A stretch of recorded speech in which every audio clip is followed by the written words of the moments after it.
Bueno, buenas tardes.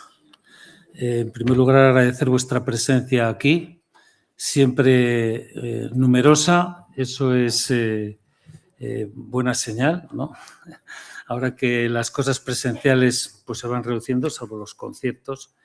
Y ya sabéis que pues, una de las misiones de los colegios de médicos es precisamente el intentar divulgar los temas de salud. Hoy tenemos un tema apasionante que interesa a mucha gente, ¿no? El huevo sube el colesterol, por ejemplo. Hay que tomar zumos detox para limpiar el organismo. Las grasas engordan. Es malo el gluten por sí para todo el mundo. Bien, es un honor presentar a alguien que creo que no necesita mucha introducción en Burgos, pero cuya historia pues vamos a repasar muy brevemente, que es el doctor Pablo Pérez Luengo. Pablo es médico, como sabéis, de familia y es casi una institución, yo diría que sin casi, en las distintas facetas que ha desarrollado, que ya sabéis que son muchas y no solamente en el campo exclusivamente de la medicina. Pablo es madrileño, nació en Madrid en el año 52 y bueno, pues ha tenido una actividad asistencial hasta hace relativamente poco. Viene de una familia de médicos también, su padre era pediatra y ya desde pequeño pues él vio el ejemplo en casa. Dice que quedaba que estaba muy interesado en las cosas que contaba su padre, ¿no? Bien, hizo el bachillerato en Madrid también, en San Viator, que es una cosa que me sonaba a mí a un concurso que había de televisión que se llamaba Cesta y Puntos, ¿os acordáis? Pues a mí me sonaba San Viator de Cesta y Puntos, porque en otros contextos no, jesuitas, maristas y tal, pero San Viator me sonaba Cesta y Puntos, ¿no? Ahí estudió Corbalán, jugador de baloncesto. También, bueno, pues sí, también un figura también, ya sabéis que fue el que representó a España, me parece que fue en las Olimpiadas de Canadá, me parece, sí. Bien, terminó el bachillerato, hizo la carrera en la Complutense de Madrid y tras terminar la carrera, pues se presentó al MIR y sacó plaza para hacer el MIR en Burgos. Claro, el MIR en aquella época tenéis que tener en cuenta que es cuando se estaba empezando a desarrollar este sistema. Por lo tanto, es un histórico también, ¿eh? Cuando se iniciaron las especialidades en España, pues fue en aquella época, no existían como las conocemos ahora, pero todo esto se ha ido complicando. Entonces, había que explicar lo que era un residente. Claro, le tocó Burgos y no sé qué pensaría en un principio. Diría, bueno, pues morcilla y cordero, ¿no? Pero después de llegar aquí, pues conoció un sitio entrañable realmente, que fue el Hospital General Yagüe, con sus luces y sus sombras, pero la verdad es que había, no era un mega hospital, sino que la gente tenía una relación bastante próxima, ¿no? Y ahí pues fue forjando un poco todo el desarrollo de la especialidad. De una especialidad, como digo, que era pionera en esos momentos, la medicina familiar y comunitaria. Posteriormente sacó plaza en julio del 82, me parece que toma posesión de la plaza en lo que se llamaban entonces consultorios, no se llamaban centro de salud, porque no existía medicina de familia, ¿eh? Los médicos generales pues no son médicos de familia, no eran médicos de familia, pero se vino a cambiar ese concepto, ya que el interés que había era el de acercar, era un sistema que planteaba acercar la medicina al paciente. No solamente que el paciente fuera al hospital. Hombre, va al hospital porque pues un porcentaje muy amplio de la atención sanitaria hay que hacerla en el hospital, pero más, muchas del resto de las cosas se hacían fuera del hospital. Entonces, por una serie de circunstancias de la época, coincidió en que se desarrolló esta especialidad. Después de la residencia, y estuvo con una gente que, bueno, pues todos tenemos muy buen recuerdo, los médicos de Burgos, con Antonio Arauzo, José Luis Santamaría, Alejandro Redrujo, me hace gracia que lo comentaras también, sí. Bueno, gente que fueron por lo menos sentando las bases o permitiendo el desarrollo de la sanidad. De hecho, la atención primaria ha llegado a tener un desarrollo en España que les ha servido a otros países para reflejarse en él, para querer transmitir eso que se había iniciado aquí.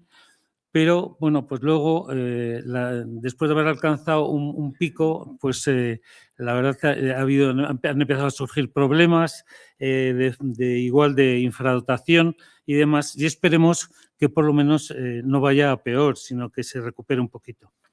Bien, ¿por qué un médico de familia va a hablar de dietas y tal? Bueno, pues es que es una de las personas que está más cerca de la atención de cada día y por esa razón pues es quien de alguna manera puede traducir la complejidad de la medicina al día a día de las personas. Cada vez es más complicado este mundo, cada vez cuesta más entender por qué parámetros nos movemos. Bueno, aparte de eso, es un hombre polifacético y ha desarrollado las tres vertientes de la medicina. Por una parte, la atención sanitaria, es un humanista, aunque no me lo diga, yo sé que lo es, porque es defensor de la silla como herramienta terapéutica, no para dar sillazos a nadie, sino el sentarse y hablar, que es una de las cosas que se están perdiendo ahora con la medicina. El arte de sentarse, mirar a los ojos y escuchar al paciente. Igual las generaciones que nos sigan lo ven como un recuerdo. Espero yo que no también, que me equivoque en esto, con la irrupción de la medicina de datos, ¿no? Eso en cuanto a la clínica. En respecto a la docente, también ha dado clases en la Universidad de Burgos, en la Facultad de Tecnología de Alimentos y era profesor, ha sido de fisiología. Fisiología, sabéis que es la rama de la ciencia que estudia cómo funcionan los distintos aparatos, órganos y sistemas. Eso es fundamental, porque si no sabemos cómo funciona una cosa, si un mecánico no sabe cómo funciona un motor, malamente le podemos llevar a arreglar eso. Entonces, es muy importante y nos va a centrar sobre todo, o nos va a explicar las bases de lo que él va a comentar también. Que las cosas no se dicen porque sí, o no vale todo igual, lo que diga una persona u otra, sino que tiene que tener un respaldo, que eso es lo que es la ciencia. Por otra parte, también ha sido tutor de residentes de la especialidad. Tenéis que tener en cuenta que él pertenecía a la primera promoción de medicina de familia y claro, las primeras promociones siempre son un poco conejillos de indias, ¿no? Pero sirvió en la propia piel para experimentar qué es lo que quería. Y otra cosa muy importante que aprendemos, lo aprendemos de nuestros padres también, qué es lo que no queremos. Se aprende con el ejemplo y a ver qué es lo que queremos para nosotros y qué es lo que no queremos, ¿no? Eso respecto a su actividad docente y la investigadora. Pues la formación siempre implica el estar formándose continuamente. Tenemos que transmitir habilidades y conocimientos a los que tenemos que enseñar. Y por eso es una actividad que va siempre ligada a la medicina. Enseñar las habilidades, pero también ese cuerpo de conocimiento que no se aprende solo por los libros. Por lo tanto, ahí también la investigadora. Bueno, aparte de eso, pues es un poco aventurero, es un poco el Indiana Jones de Burgos, ¿no? Ha estado, te subiste al Kilimanjaro, creo, ¿no? Al Mont Blanc, has estado por ahí, tiene un amotazo que siempre me ha dado envidia, pero que no me atrevo yo a llevar semejante bicho. Y además, no nos tenemos que engañar, aquí donde le tenemos también es un experto dentro del tema que nos ocupa hoy, porque pertenece, es ilustre miembro de la Cofradía de la Buena Cocina de Burgos. Por lo tanto, la visión de la nutrición y de la alimentación es un paellero de primera línea, de los mejores de España, ¿eh? Ahora que no nos oye él. Me debes una paella, por cierto, con eso. Bueno, aquí habéis venido a oír a Pablo. Sí. Vamos a recibir con un fuerte aplauso su discurso. Gracias.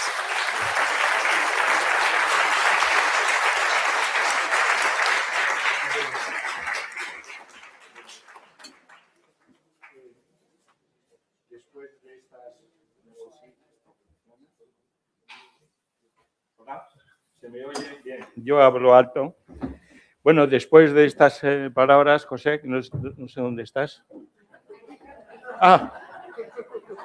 Pues muchas gracias. La verdad es que te has pasado un pelín, pero bueno. Sí que es verdad que los médicos de familia, de alguna forma, somos quizá los profesionales sanitarios, junto, lógicamente, con los endocrinos y los nutricionistas, que más acostumbrados estamos a comentar temas de alimentación en relación con la salud.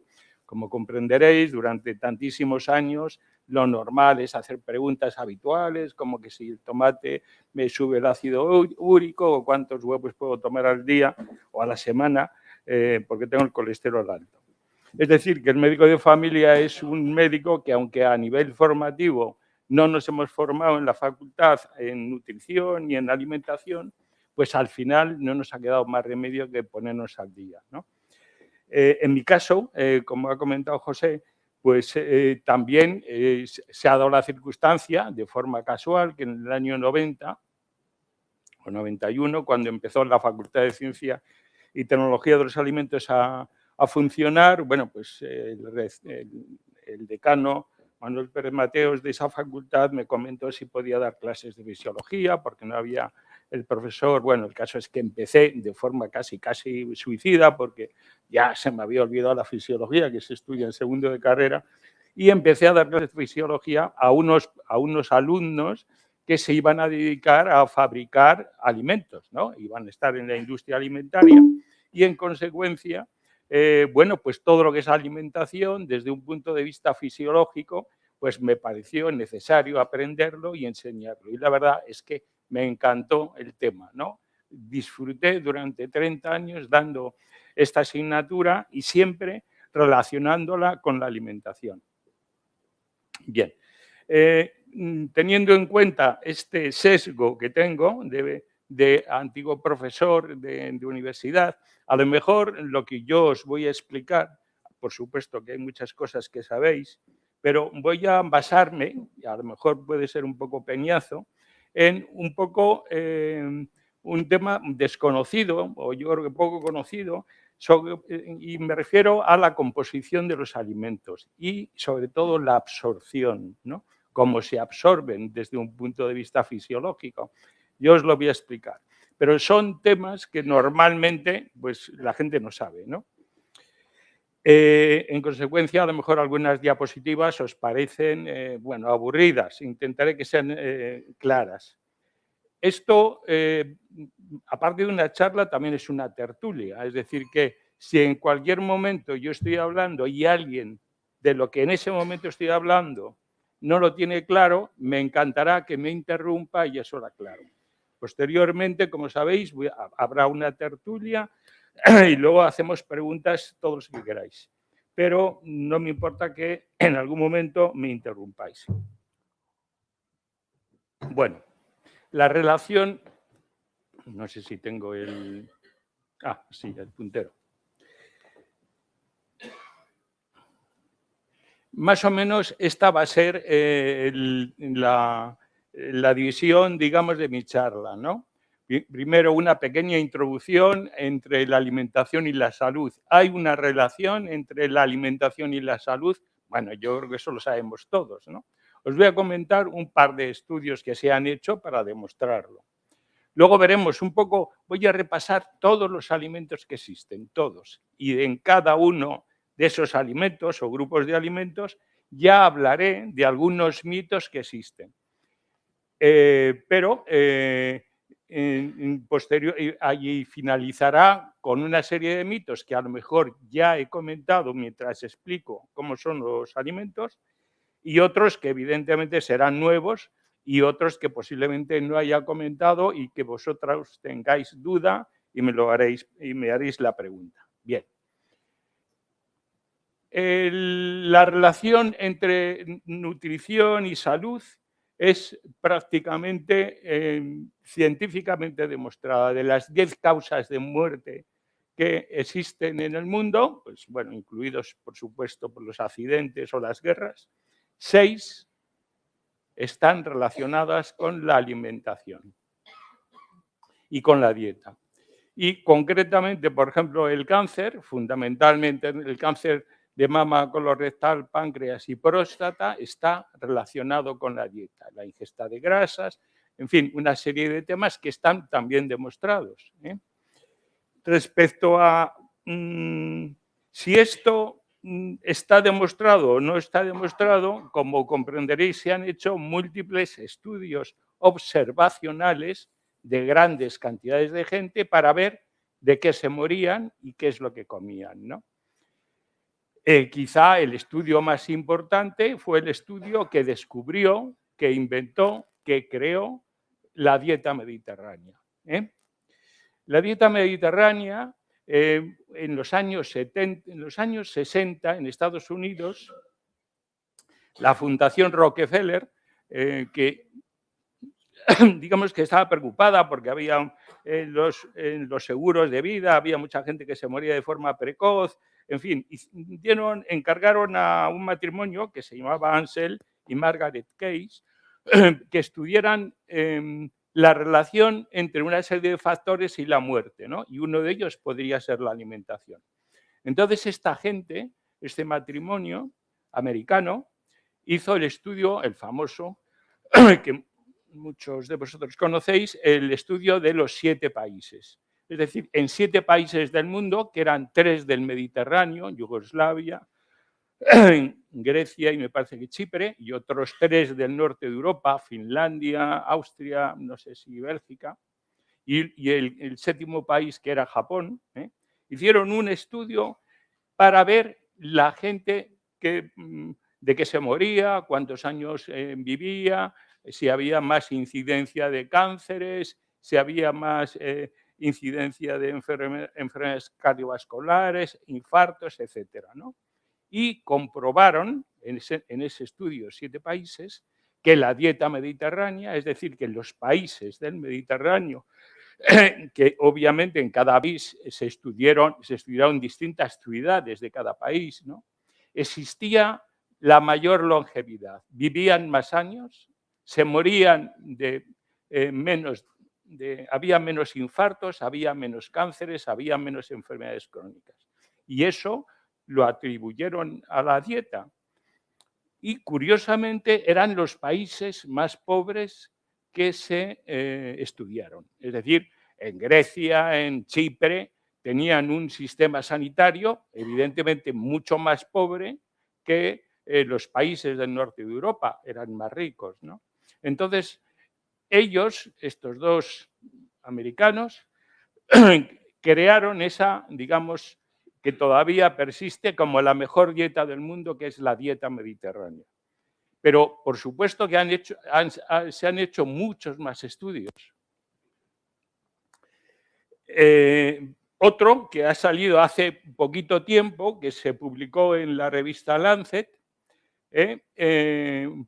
demostró que en una serie de países, bueno, ahora os lo comento, se hizo un estudio en 195 países. Yo no sé cuántos países hay en el mundo, posiblemente haya a lo mejor alrededor de unos 100, pero prácticamente analizaron a todos los países del mundo.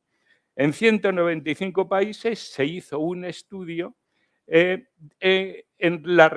relación a la ingesta de 15 nutrientes, es decir, había, por ejemplo, 7 nutrientes buenos y 7 nutrientes malos o alimentos, ¿no?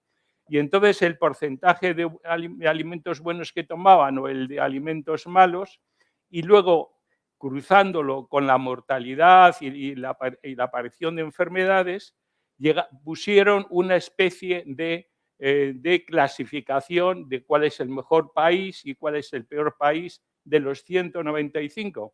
Este estudio lo hizo el matrimonio Gates, y llegaron a la conclusión de que 11 millones de personas al año se mueren por una alimentación inadecuada. Y eso que pone el título de arriba de que comer mata más que el tabaco es porque la OMS ha demostrado que el tabaco mata a 8,2 millones de personas en el mundo al año, o en esa época. En consecuencia, si el tabaco mata a 8 millones y la mala alimentación mata a 11 millones, es perfecto el texto de comer mal mata más que el tabaco. Este estudio también era de una gran envergadura, curiosamente, ya como lo veis al final, de esos 195 países, los que estaban los 4 primeros eran Israel, Francia, España estaba el tercero y Japón el cuarto. Por curiosidad os comentaré que, por ejemplo, Estados Unidos estaba el 70, un país obviamente más desarrollado y rico, con dinero y nivel, pues bueno, pues estaba el 70 en esa clasificación. Rusia era de los últimos y China de los penúltimos. Bien, este tipo de estudios demuestran perfectamente la relación entre salud y la dieta, ¿no? Podría aburriros de la relación que existe, pero yo creo que eso, bueno, lo sabemos prácticamente todos.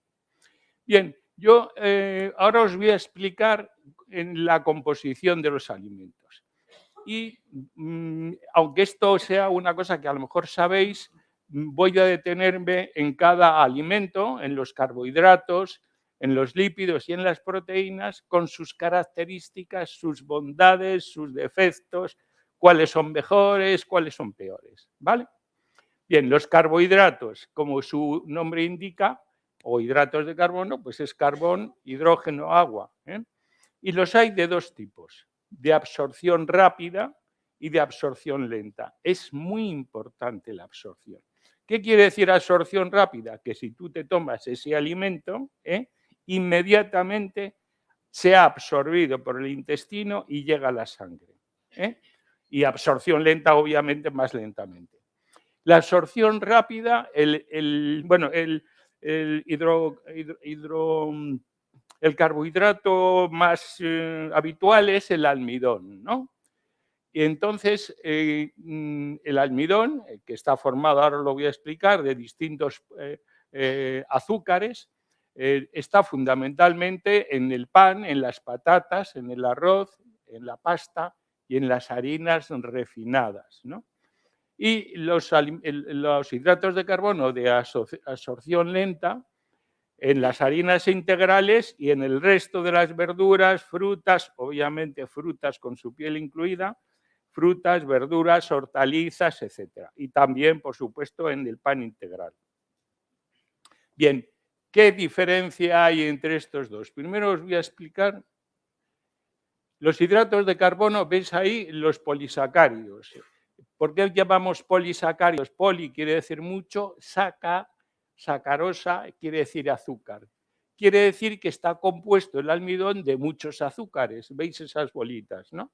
Pues bien, cuando nosotros tomamos el almidón, que son muchas bolitas, en la digestión, en el aparato digestivo, en vez de polisacáridos, se convierten en trisacáridos, 3 azúcares, luego disacáridos, luego que son 2 azúcares, y luego monosacáridos, que ya veis que se convierten ahí en glucosa, ¿no?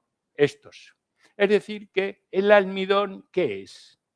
El almidón es azúcar empaquetado. Azúcar empaquetado. Si nosotros comemos un trozo de pan, lo que pasa es que el pan tiene un poquito de sal, pero si no tuviera sal, si lo masticamos, si estamos masticándolo un buen rato, pero no lo tragamos, lo masticamos.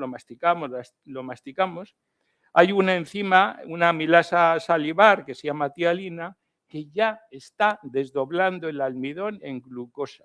Y si lo masticamos mucho tiempo, poquito a poco veremos que tenemos ya un poquitín de sabor dulce. Ya le estamos sacando el azúcar al pan. Bien.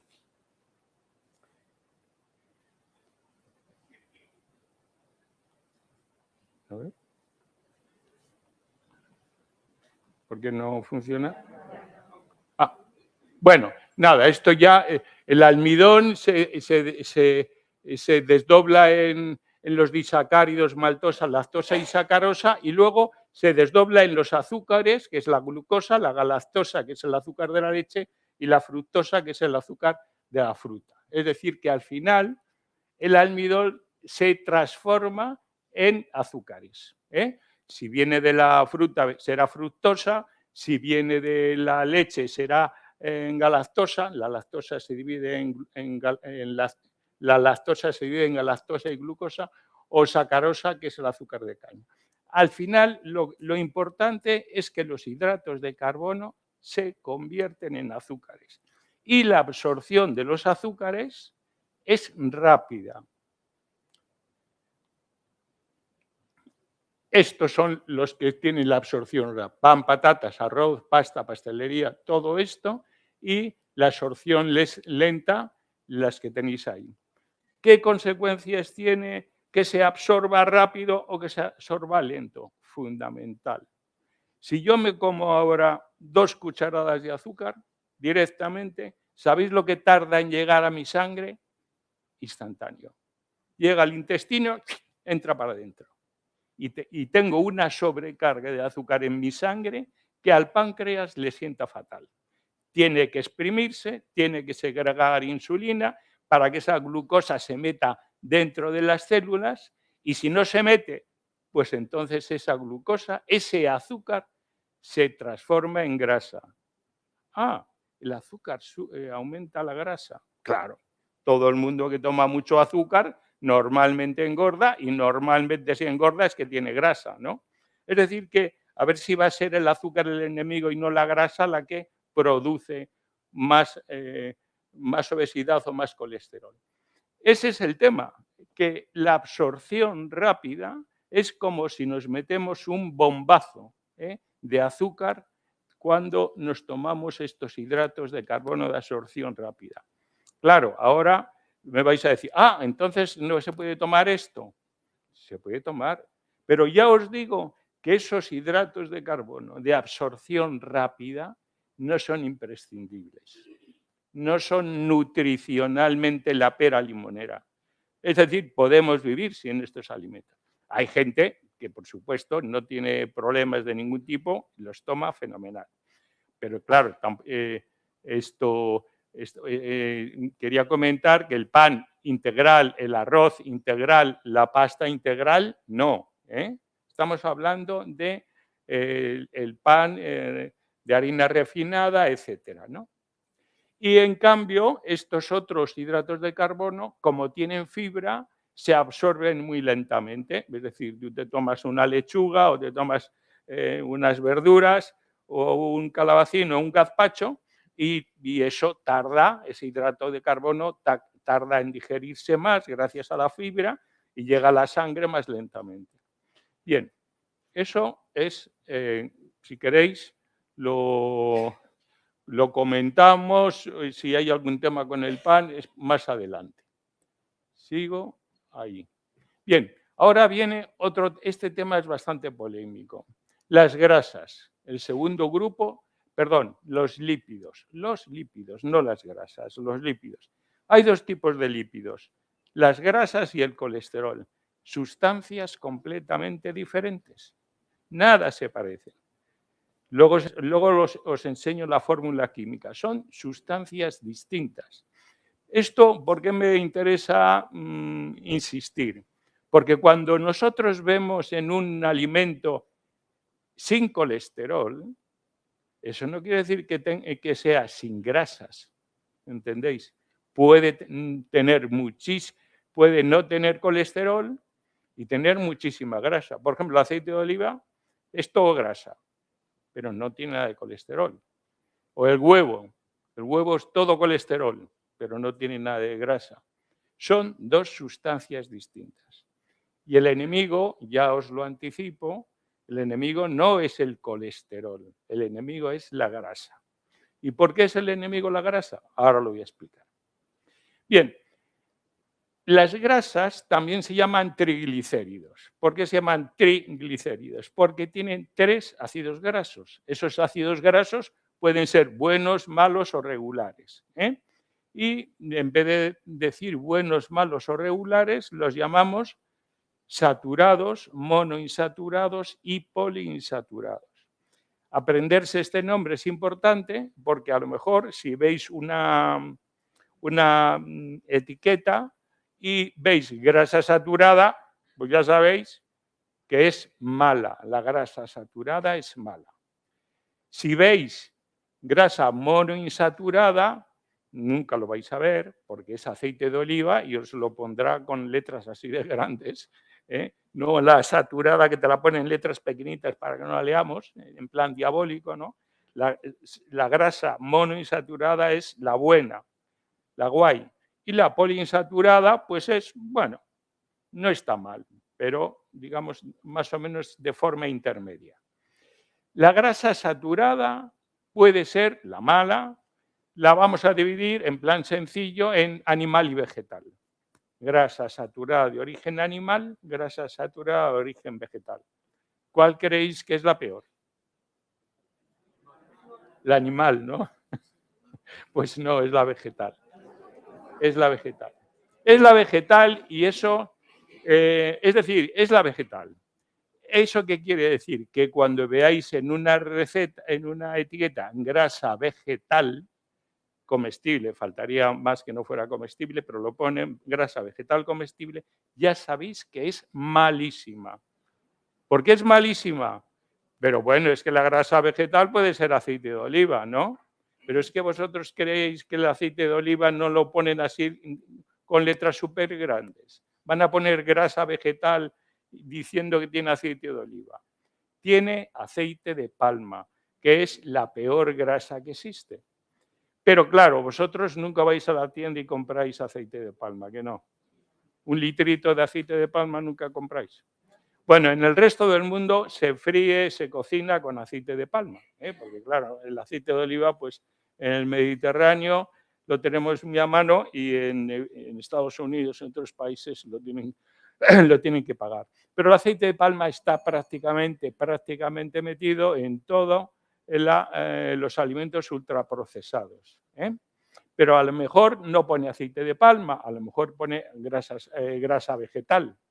Si pone grasa vegetal, no hace falta que ponga de palma, sabemos que es de palma. Porque si tuviera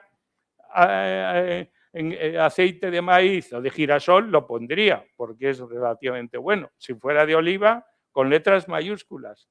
Si pone grasa vegetal, mala, porque esto es muy importante. Luego pondré una diapositiva para aprender a leer las etiquetas, que es básico. Bien. ¿Por dónde iba? Vale. Entonces, hemos dicho que el animal, ¿cuál es la grasa animal? Pues obviamente la grasa que está en la carne, ¿eh? La grasa que está en la leche, en la mantequilla, los lácteos, tienen grasa animal, ¿eh? Esa no es una grasa buena, ¿eh? Luego veremos que hay, por ejemplo, la carne de cerdo es muchísimo más sana que la carne de vaca o cordero, ya os explico luego por qué, pero es grasa mala la saturada. La grasa monoinsaturada es el ácido oleico, que es el aceite de oliva.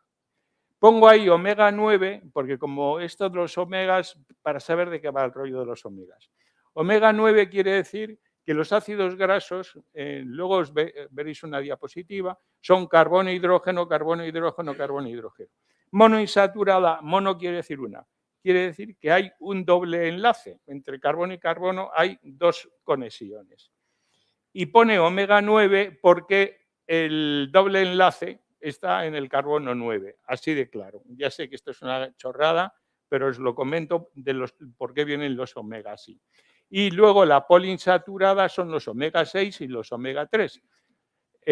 Poli quiere decir que tienen más dobles enlaces. los omega 6 que lo tienen en el carbono 6, el primer doble enlace, y los omega 3 que tienen en el carbono 3 el doble enlace. Os lo explico, ya sé que esto es una tontería, pero por eso se llama omega 9, omega 6, omega 3, porque en la fórmula química de ese ácido graso hay un doble enlace, ¿no? Pues bien, el aceite de oliva es prácticamente la estrella de la corona de la dieta mediterránea, ¿no? Es una grasa absolutamente saludable, obviamente engorda como todas las grasas, ¿no? Pero es una grasa de gran calidad, ¿no? Es decir, si no tenemos ningún problema de obesidad y tal, claro, una cucharada de aceite de oliva me parece que son 100 calorías, es decir, que tampoco podemos pasarnos, ¿no? Pero si no es por el problema de que la grasa engorda, pues es un alimento perfecto. El aceite de girasol y de maíz, pues son unas grasas, que es la grasa poliinsaturada, es decir, cuando leáis en la receta grasa poliinsaturada, normalmente, bueno, ya sabéis que puede ser girasol o maíz, aunque normalmente es que se pone girasol o maíz. Son aceites, y ya si queréis comento un poco la diferencia entre aceite de oliva, aceite de girasol, que es mejor, que es peor. Lo bueno del aceite de oliva, y fundamentalmente el aceite de oliva virgen, es que al ser un prensado en frío, ese aceite no se deteriora en las frituras, ¿no? Aparte de que tiene mogollón de antioxidantes, luego os explicaré lo que son los antioxidantes, y es un aceite que se puede reutilizar y es muy sano, por esto tiene muchos antioxidantes. ¿Qué es mejor, aceite de oliva virgen o aceite de oliva virgen extra? Pues son iguales. Lo que pasa es que el virgen extra, obviamente, está más rico porque la aceituna es de mejor calidad, no está deteriorada, no está estropeada, y entonces pues está más rico el aceite de oliva virgen extra. Pero aunque no sea extra, son los dos presados en frío y son igual de sanos. El aceite de oliva normal, el aceite de oliva puro de oliva, realmente no es aceite de oliva totalmente. Puede tener una mezcla, no sé si es un 10 o un 15% de otros aceites lampantes o de orujo o de tal, que no siempre. Es decir, yo creo que merece la pena comprar aceite de oliva virgen. Respecto a el aceite de girasol o de maíz, son aceites que si se fríen se deterioran con la temperatura. A los, no sé, a 180 grados prácticamente eso empieza a salir humo y se queman. Entonces no es un buen aceite para freír el aceite de girasol o maíz. Puede ser un buen aceite pues para pastelería o para hacer mayonesa, etcétera, ¿no? Pero no para freír.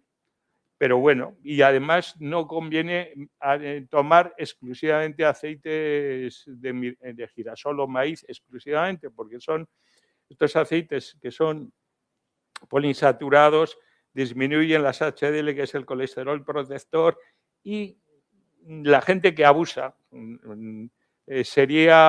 tendría incluso un riesgo de tener, digamos, hasta cánceres y tal y cual. Pero es la gente que toma excesivamente ese tipo de aceites. Y luego está el omega 3, que es otro aceite que se encuentra en el pescado azul, que es también muy bueno, y también en los frutos secos, fundamentalmente nueces y almendras. Es un aceite que tiene un efecto también cardiovascular interesante, beneficioso, pero fijaros, ya empieza a tocar lo de las pastillas y las vitaminas. El omega 3, aquí hay algunos médicos que lo saben perfectamente, como es un aceite, digamos, que salió, bueno, esto es la pera limonera, pues entonces la industria farmacéutica comercializó los omega 3. Y había pastillas de omega 3 que se llamaba Omacor, me parece, ¿no? Y los médicos lo utilizamos para bajar los triglicéridos. Bueno, oye, el resultado bastante escaso, de tal forma que ni siquiera los triglicéridos bajaban. Al final, la sanidad pública dejó de financiarlo porque tampoco funcionaba mucho.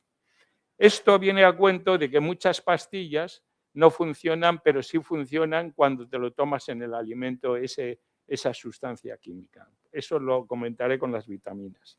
Es decir, que cuando vemos en un producto omega 3 es una gilipollez, así de claro. Porque tendrá un poquito de omega 3, pero no sirve para nada de nada. El omega 3, si queréis que funcione, tomar pescado azul, salmón, sardinas, boquerones o nueces. Ahí tenéis el omega 3. Ahí se compra el omega 3 en la pescadería. Bueno, y luego el colesterol. El colesterol es otra sustancia distinta que tiene, bueno, mirad, esta es la fórmula de los triglicéridos, para que veáis la diferencia. Los triglicéridos es un alcohol, el glicerol, con 3 ácidos grasos, los veis, triglicéridos, 3 ácidos grasos, 1, 2 y 3. Esos ácidos grasos pueden ser saturados, monoinsaturados, poliinsaturados, es decir, buenos, malos o regulares. Pero fijar la fórmula del colesterol son esos hexágonos y ese pentágono, es el núcleo ciclopentano perhidrofenantreno, que es la estructura de muchas hormonas, ¿no? ¿Qué tiene que ver una grasa que está ahí arriba con el colesterol? Sustancias químicas completamente distintas. Y ahora, a ver si... Bueno, estos son los triglicéridos que están arriba y luego se desmenuzan. Veis esos 3 palitos que son los ácidos grasos para su absorción, pero bueno.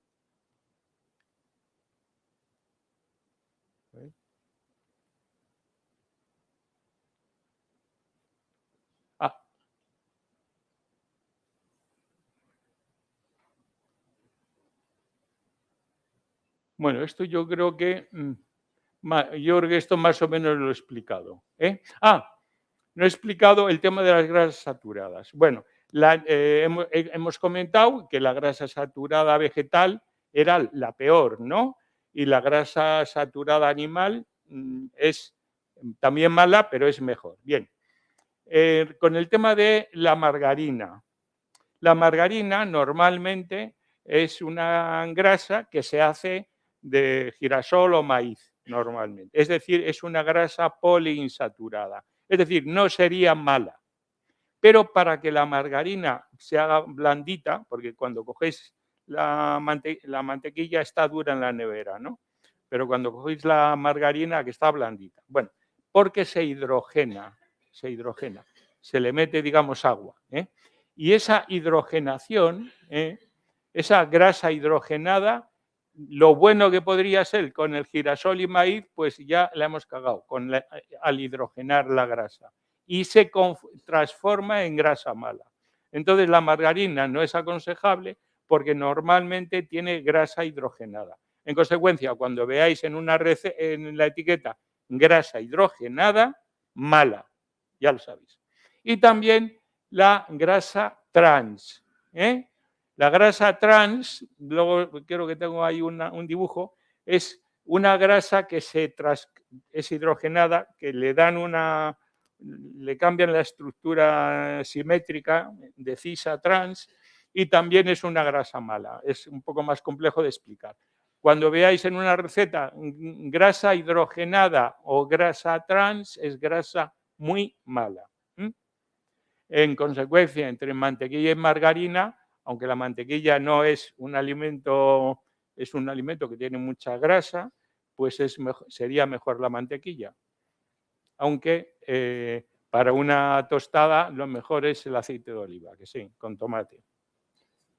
Bueno.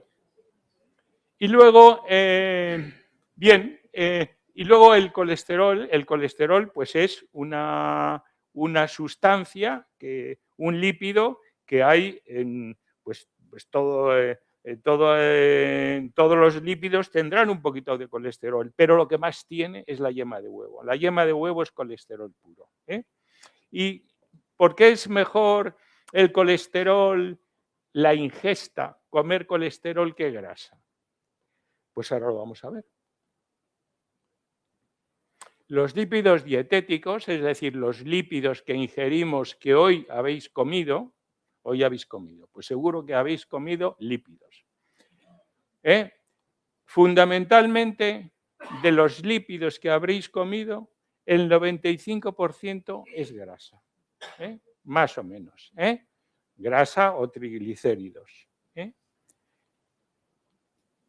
Y colesterol, lo que es colesterol, lógicamente estamos hablando de que hoy os habéis tomado, yo sé, unos macarrones con tomate y chorizo y un filete con patatas fritas. Bueno, pues eso que os habéis comido tiene un 95% de grasa en lo que se refiere a lípidos.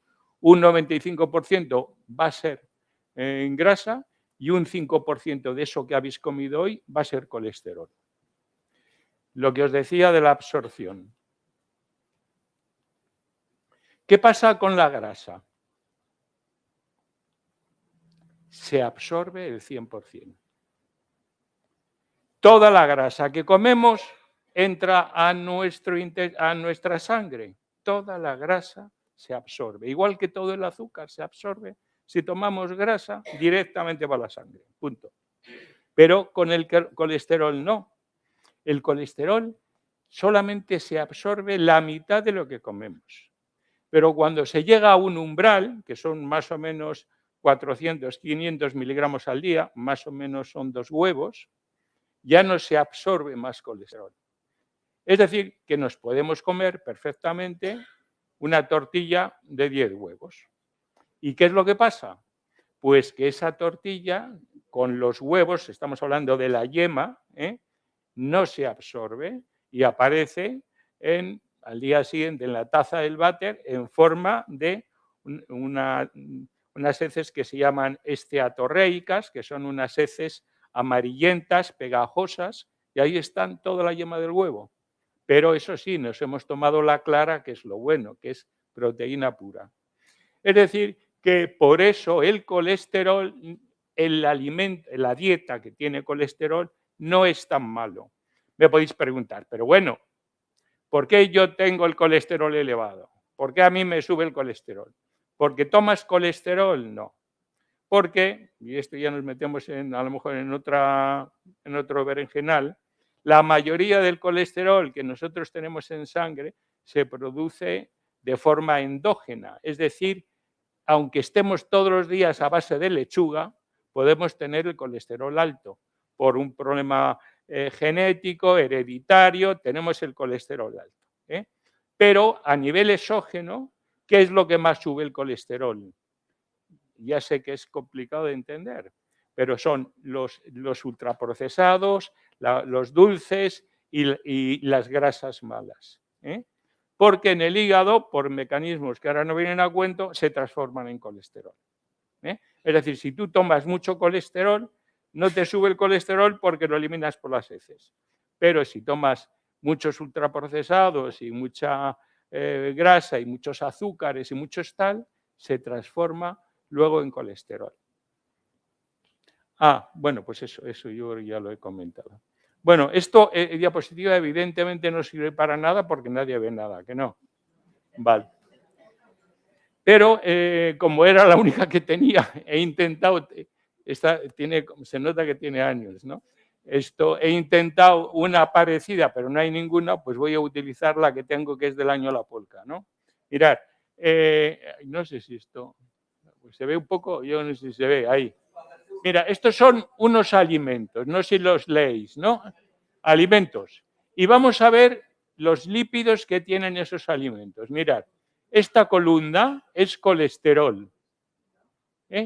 Esta columna, estas 3 columnas son grasa saturada. Esta columna es grasa monoinsaturada y esta es grasa poliinsaturada. Es decir, que todos esos alimentos, fijaros, carne de buey, caballo, cordero, ternera, conejo, pato, pollo, aceite de coco, salmón, atún, lenguado, quesos, leche, yogur, manzana, castañas, todos esos alimentos podemos ver qué tipos de lípidos tenéis, ¿entendéis? Es decir, que hay un alimento que tiene un poquito de colesterol, un poquito de grasa saturada, un poquito de grasa poliinsaturada. Lo pillamos, ¿no? Bien. Vamos a ver un ejemplo. Fijaros, ¿quién es el que tiene más colesterol? Yema de huevo, 1480. Tela, Está claro, es que es La yema de huevo, colesterol puro, como os he dicho. Súper buena. Y vamos a ver otros. Voy a poner, me parece que aparece por ahí una flecha. Las flechas no aciertan mucho, pero bueno. Mirad, ¿veis ahí el cerdo? ¿Veis ahí el cerdo? ¿Cuánto tiene de colesterol? 62, en 100 miligramos tiene 62, tiene 60, en 100 gramos hay 62 miligramos de colesterol. El cerdo, 62. Vamos a ver cuánto tiene el pollo. 69. ¿Cómo? Pero será posible, ¿eh? El cerdo tiene 62 y el pollo 69. Impresionante, impresionante lo que nos enteramos, ¿eh? Es decir, el conejo, el pato, bueno, el pato es un alimento muy graso, tiene 110, pero veis que prácticamente ¿quién no come? Hay gente que dice, yo no como cerdo porque tiene mucho colesterol, como pollo. Pues no, mira, el pollo tiene más colesterol, ¿eh? Pero ¿es que es importante el colesterol? No. ¿Qué es importante? La grasa, ¿eh? Si vemos estas columnas, veremos que en cambio tiene más grasa saturada, tiene más grasa mala, a lo mejor pues el cordero o la ternera que el pollo, evidentemente. Bueno, esto es nada, os he contado del isómero cis y trans, que esto es el ácido oleico, se puede transformar en trans o en cis y es la grasa trans la que es mala, pero eso ya lo dejamos. Bien. Y luego las proteínas. Yo, José, tengo tiempo, ¿no? Vale, menos mal. Bueno, las proteínas, hay tipos de proteínas. La proteína animal y la proteína vegetal, ¿no? Más o menos lo sabemos. La proteína animal, ¿en dónde está? Pues en los animales. Es decir, pues todas las carnes, todos los pescados y todos los lácteos. Es proteína animal. Y la proteína vegetal, pues la tienen fundamentalmente las legumbres, ¿no? La soja. La soja es también una legumbre, ¿eh? Vamos a hablar de las proteínas. A ver. Bien, las proteínas es como ¿cómo se llama?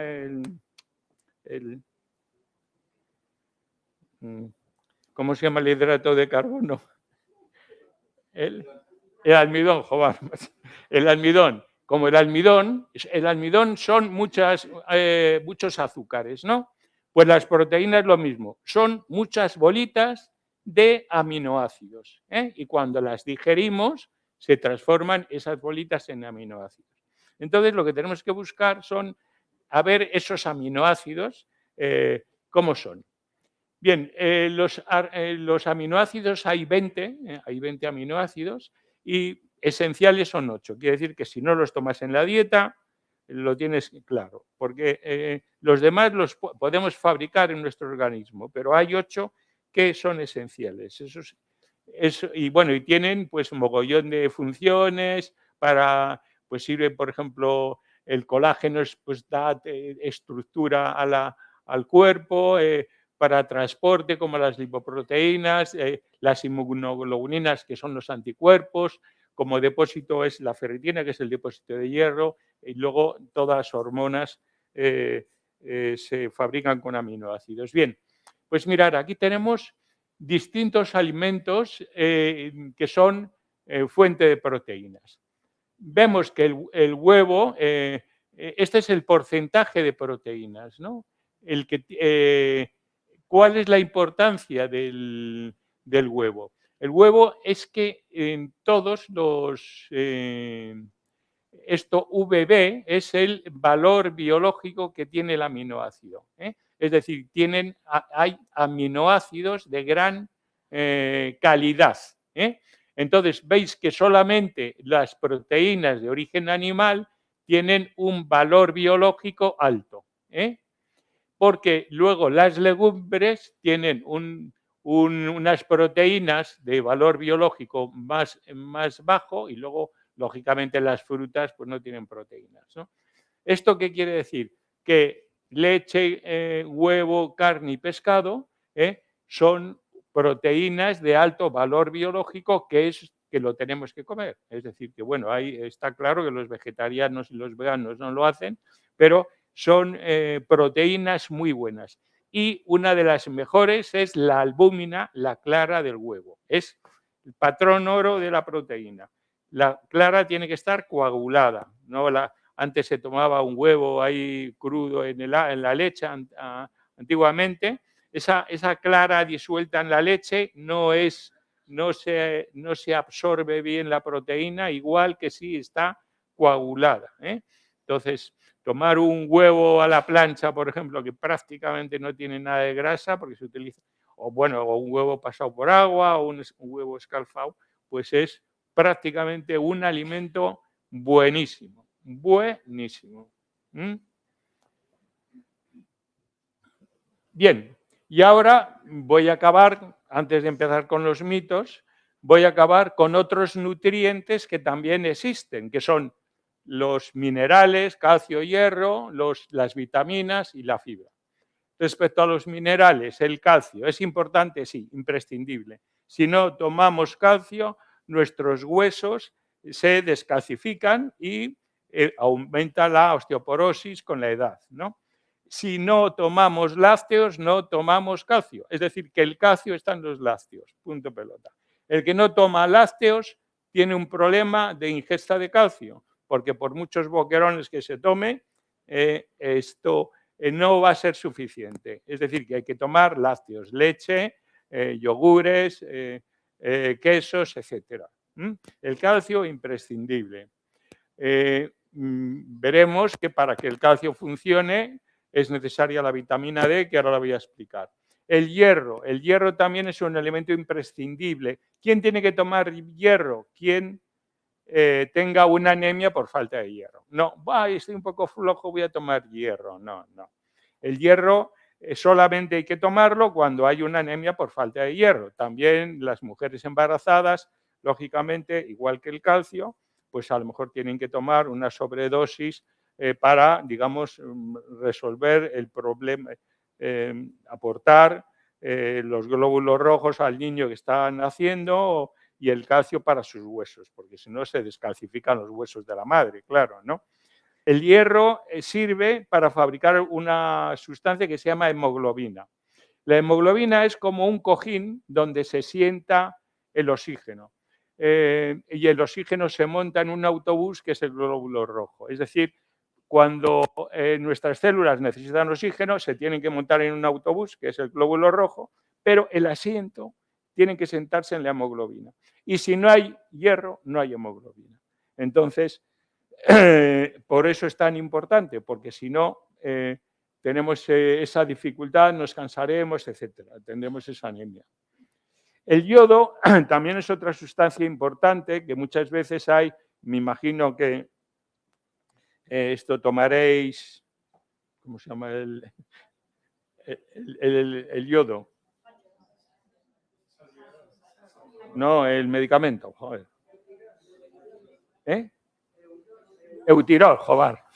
Bueno, el Eutirox. Si lo toma, ¿cuánta gente toma aquí Eutirox? Me imagino que un montón. Bueno, el Eutirox es un medicamento para tratar el hipotiroidismo, que es una cosa muy frecuente. Entonces, el yodo muchas veces la gente no toma yodo suficiente, por eso os aconsejo que aparte de tomar alimentos que estén en el mar, pues toméis, no sin pasarse, toméis sal yodada, porque aportáis yodo que puede venir muy bien para suplir a veces ese problema. El magnesio es una sustancia que ahora está de moda, todo el mundo toma magnesio, creatina, proteínas en polvo. Bueno, yo no he recetado en la vida magnesio ni he hecho nunca ningún análisis a alguien porque le faltara el magnesio. Me imagino que en algún momento podría ser necesario, pero tomarlo de una forma, digamos así, sistemática como se toma ahora, me parece un poco snob, ¿no? Y luego la sal, bueno, sobre todo el sal, sodio, potasio. Bueno, pues respecto a la sal, la verdad es que es verdad que nos pasamos con la sal. Tendríamos que tomar 5 gramos de sal al día y tomamos 10 según la OMS. Entonces, convendría tomar los alimentos con menos sal porque siempre es bueno para el riñón y para no potenciar la hipertensión. Respecto a las vitaminas, pongo ahí antioxidantes. ¿Por qué? Porque ahora, como tenemos que inventarnos cosas, ahora las llamamos a las vitaminas, las llamamos antioxidantes. Vale, pues bien, los antioxidantes, ¿qué es lo que hacen? ¿Qué es lo que hacen las vitaminas? Evitan que se oxiden unas sustancias que se llaman radicales libres, que es algo que se produce con el metabolismo celular de cada persona. Esos radicales libres, si se oxidan, nos fastidian mucho porque aumentan nuestras arrugas, provocan el envejecimiento, porque obstruyen nuestras arterias, porque facilitan que tengamos cáncer. Es decir, que las vitaminas nos protegen. Nos protegen porque evitan que evitan cáncer, evitan infartos, evitan envejecimiento. Algo hacen. ¿Dónde están las vitaminas? ¿Dónde se compran las vitaminas? Luego os lo cuento. Lo que sí, de estas vitaminas, veis que están 4 con un asterisco: A, la D, la E y la K. Son vitaminas liposolubles. ¿Qué quiere decir? Que se encuentran en la grasa. ¿Qué es lo que pasa a veces? Que como comemos poca grasa porque es malísima, no tomamos las vitaminas que están en la grasa, tomamos la leche descremada, pues entonces nos falta vitamina D. No tomamos mantequilla, nos falta vitamina D. Es decir, que hay posiblemente un déficit. Yo no sé si es que también hay una campaña de los laboratorios para que se haga a todo el mundo vitamina D de forma sistemática para vender más vitamina D, pero, y además es raro porque en España tenemos bastante sol, que sabéis que se sintetiza debajo de la piel, ¿no? Pero bueno, la vitamina D cuando está baja, cuando se determina a alguien que tiene, pues no sé, 15 o 10 o tal, pues sí que hay que tomarlo durante varios meses para que se llenen los depósitos. Y la vitamina D, la vitamina B, a veces hay que darla a gente, por sobre todo los veganos, que al no tomar carne y tal y cual, muchas veces tienen que hacer análisis de vitamina B porque pueden tener problemas neurológicos. Bien, y la vitamina E, que es también un potente antioxidante. Bien. ¿Es bueno tomar complejos vitamínicos? Bien, para no improvisar, os voy a leer, es muy corto.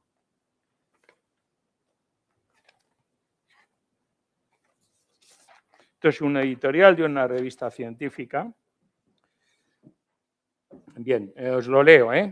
Durante muchos años se ha hablado de efectos beneficiosos de algunas vitaminas y estudios posteriores encontraron que esto no era totalmente cierto. Por ejemplo, la vitamina C para los resfriados y protección cardíaca no funcionó. Los betacarotenos, que son tipo vitamina A, para la protección cardiovascular y de la retina no funcionó. La vitamina E para la protección cardiovascular y protección contra el cáncer de próstata no funcionó. Los licopenos para la prevención del cáncer de próstata no funcionó. Al contrario, se ha visto en algunos estudios efecto perjudicial de algunas vitaminas. La vitamina E provocó un aumento marginal en el desarrollo del cáncer de próstata. Se ha reportado leve aumento en el riesgo de muerte en mujeres posmenopáusicas que toman multivitamínicos, vitamina B6, ácido fólico, hierro, magnesio, zinc y cobre.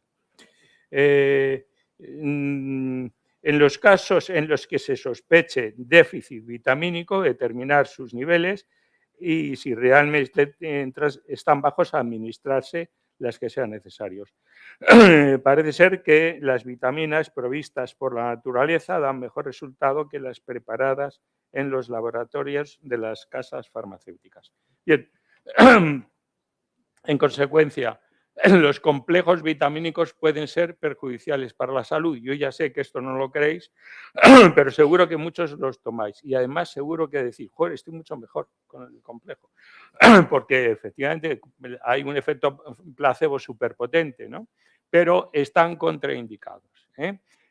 ¿Dónde se compran las vitaminas? En la frutería, efectivamente. En la frutería, en la pescadería, en la carnicería, en los alimentos. Tomar vitaminas de forma... Me voy a tomar un bote de vitaminas, de 7 vitaminas, zinc, magnesio, potasio, plutonio, todo. Pues omegas 3. Bueno, pues eso es algo que la industria, ahora lo veremos con los ultraprocesados, está potenciando, ¿no? Como a nivel de consumo, vale, todo el mundo que tome vitaminas al tontón. Esto no es adecuado. Cuando te falta la vitamina D, tienes que tomarla, o la vitamina B, pero eso de los complejos y los multivitamínicos, como veis, lo que pasa es que esto es muy serio. Estos no es que no sean beneficiosos, es que pueden ser perjudiciales. ¿Dónde tengo esto? ¿Por qué? Bueno, pues también dejan vender el tabaco, dejan vender mogollón de cosas. Alcohol. Bien, pero es que en la farmacia y en muchos sitios venden cosas que no sirven para nada, pero eso yo no sé si alguien va a la farmacia para comprarse un crecepelo y piensa que le va a crecer el pelo. ¿O creéis que eso sirve para algo? Eso, llevamos miles de años engañando a la gente. O que te echas una crema para las arrugas o no sé qué, no sé cuánto. Bueno, pero bueno, oye, la gente es libre. Bueno, y luego la fibra también quería comentaros, es muy importante que esté en los alimentos. La fibra se divide en soluble o insoluble. La soluble, por ejemplo, es en la que está en la manzana, y la insoluble sería la manzana con piel. Pero bueno, sobre todo en las frutas es la fibra soluble que sirve. Es muy bueno tomar alimentos con fibra porque disminuye la absorción de grasas y lentifica la absorción de azúcares, porque mejora el tránsito intestinal, porque provoca saciedad, porque se ponen muy contentos nuestra microflora, nuestras bacterias intestinales, les encanta comer fibra.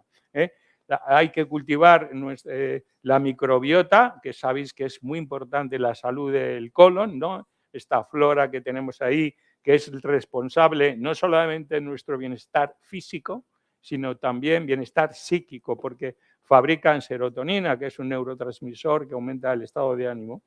En fin, es muy importante la fibra por todo eso, ¿no? Y también facilita el tránsito intestinal. Esa es la soluble. La insoluble pues es la que no se absorbe, y por ejemplo, pues la manzana con piel, bueno, la piel de la manzana o los cereales integrales, o pues algunos alimentos como las espinacas y tal, que vemos que aumenta la masa fecal, pero también, bueno, pues viene bien para ir al baño. Y estos serían los mitos, ya hemos llegado a los mitos. Tengo todos estos, pero tengo otra hilera también grande. El primero no es un mito, pero es leer una etiqueta. Ahora os voy a poner una diapositiva que os va a asustar porque es todo letra, pero es que no me quiero perder nada. ¿Os estáis cansando? Es que a ti te he visto bostezar, Irene. Sí. Bostezar, bueno. Bueno. Bien, os voy a decir cómo se lee una etiqueta, pero es un poco denso. Lo voy a explicar, ya sé que no vais a pillar todo porque esto sería apuntarlo, pero un poco hay que entrenarse, por supuesto, siempre con una lupa, porque ya sabéis que son etiquetas que no entiende nadie y que están hechas para que no las entendáis. Son difíciles, pero encima están endiabladamente escritas.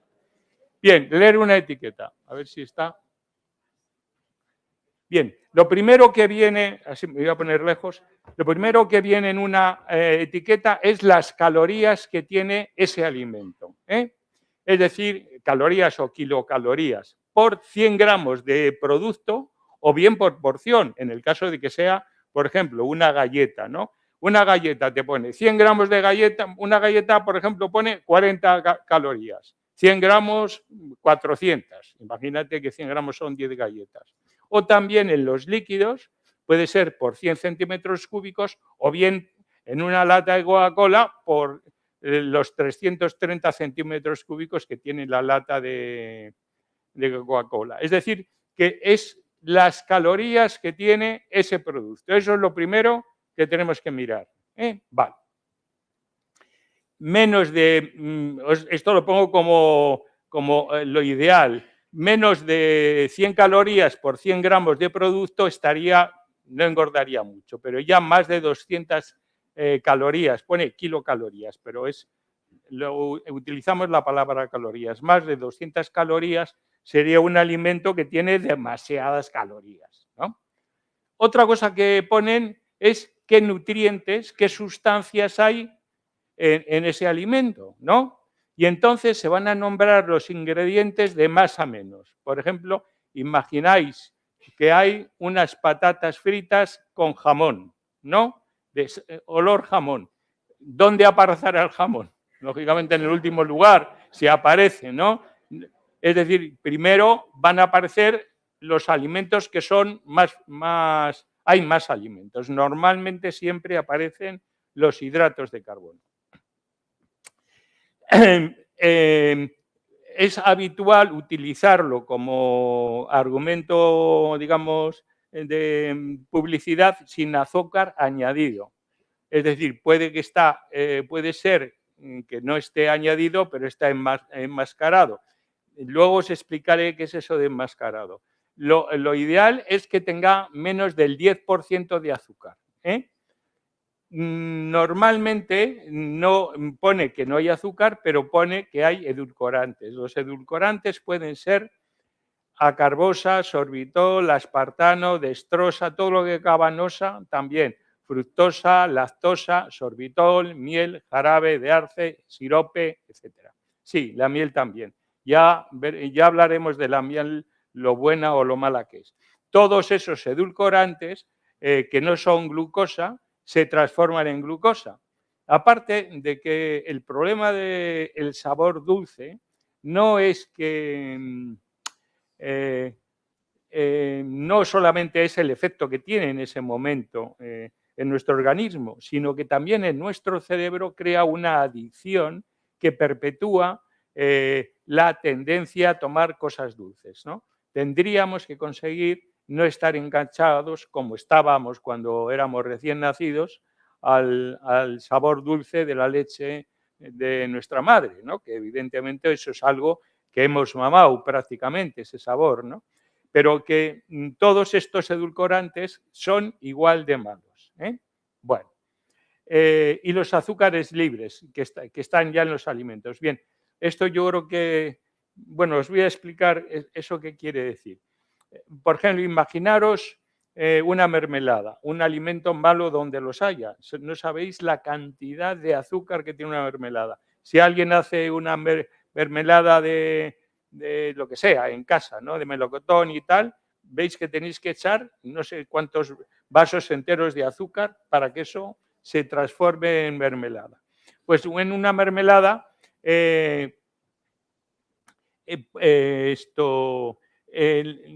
dice los azúcares, a ver dónde, sin azúcar añadido. Ponen sin azúcar añadido, no has metido azúcar a la mermelada, pero está enmascarado porque ese sabor dulce puede ser de un producto, por ejemplo, el caqui, que es una fruta muy dulce, que se hace jugo y se mete, en vez de azúcar, se mete la fructosa del caqui. Es decir, no es azúcar añadido, pero sí que es la fructosa del caqui. Eso sería enmascarado.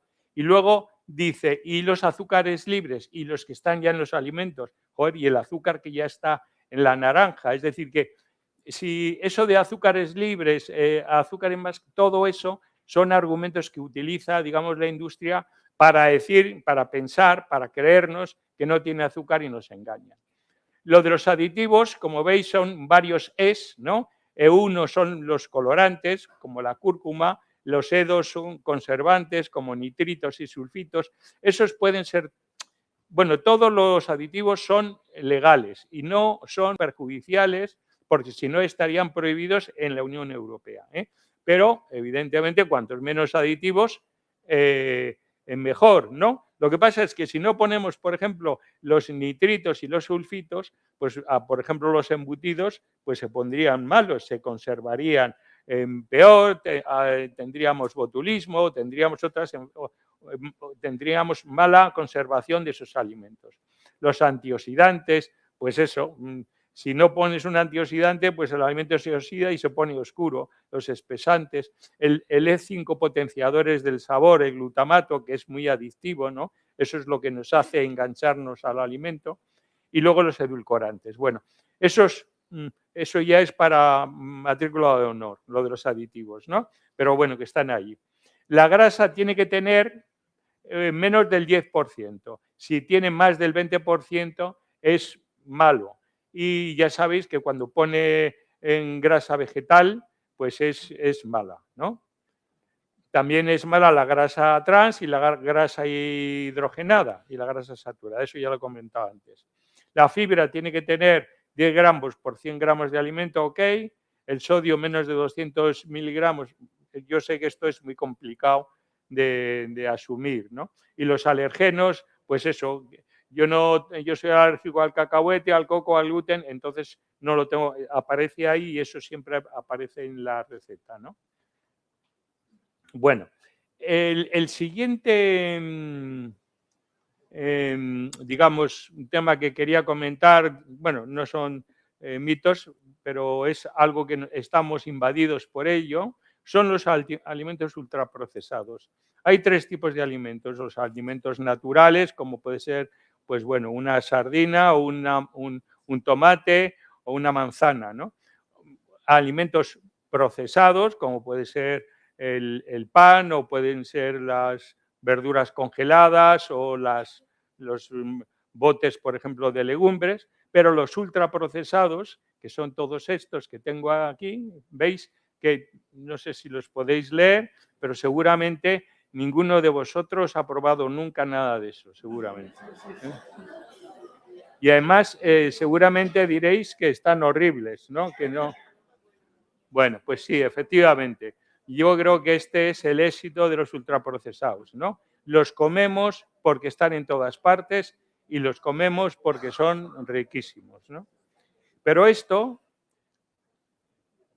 alimentos ultraprocesados suponen en España el 32% de las calorías que comemos vienen, es decir, un tercio de lo que comemos vienen de alimentos ultraprocesados. En América, el 60%.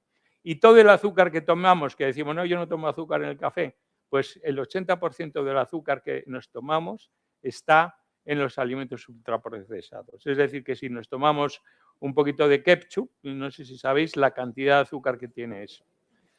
¿Cuál es el problema de los ultraprocesados? Pues que hay una publicidad alucinante. Todo lo que veis en televisión, todo lo que se anuncia en televisión es ultraprocesado y es nefasto y perjudicial.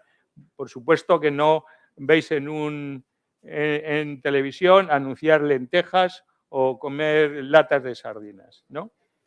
Luego el precio, que es un precio muy barato, entonces, bueno, pues no solamente es un precio muy barato, sino encima te ponen una cantidad impresionante. Cada vez que vas al cine pides un paquete pequeño de palomitas y casi no lo puedes llevar con las 2 manos, ¿no? Es decir, que es tremendo, ¿no? Y las botellas de Coca-Cola, pues son de 2 litros y dentro de poco las harán de 5, porque es alucinante, ¿no? Otra cosa importantísima es la accesibilidad. Tenemos tiendas donde se compra esta porquería por todas partes, pero por todas partes no digo en las gasolineras o en los bares, lo digo en los hospitales, lo digo en los centros de salud, lo digo al lado de los colegios, es decir, siempre hay un chiringuito para tomar una guarrería de estas, ¿no? Esa accesibilidad lo hace casi imposible a no caer en la tentación, ¿no? Luego esa palatabilidad, ese sabor tan agradable, tan dulce, tan suave, tan crujiente, tan guay, ¿no? Que nos provoca una adicción que no podemos parar de comer. Empiezas a tomarte unos doritos de esos o unas patatas fritas y es que no paras, ¿no? Otra cosa importante es que es el público infantil el que, esto no es un tópico, es un poco para concienciarnos, ¿no? El público infantil que está prácticamente, bueno, pues completamente vendido a este tipo de cosas que los padres y algunos abuelos que habrá por aquí, seguro que potencian eso de los chuches, el tal, las golosinas, ¿no? Eso del código postal, bueno, pues hay ahora no me acuerdo cómo se llama este hombre, bueno, que habla del código postal. No solamente la obesidad tiene un código genético, es decir, que se hereda, sino también un código postal, es decir, que depende de dónde vivas, vas a tener un problema de obesidad o no. Es decir, que esto está demostrado que en los barrios pobres, la gente que tiene menos poder adquisitivo, tienen más acceso a los ultraprocesados, hay más obesidad porque es una comida barata y accesible. Está demostrado que en los ultraprocesados ahora es el enemigo a batir porque aumentan la mortalidad y morbilidad, y no me voy a extender en ello. Y otra de las cosas es que destruye la flora intestinal. Así como le encanta a nuestra flora que le demos fibra, cuando nos tomamos una pizza o una hamburguesa en McDonald's, esto le estamos dando un disgusto. ¿Por qué? Pues porque tiene fundamentalmente grasa, azúcar, sal y aditivos, es decir, tiene un poder nutricional nulo, a pesar de que esté riquísimo y sea pues muy accesible para todos. Bien, lo más importante es eso, no lo compres que te lo comes, es decir, que si lo compras ya lo has cagado, ¿eh?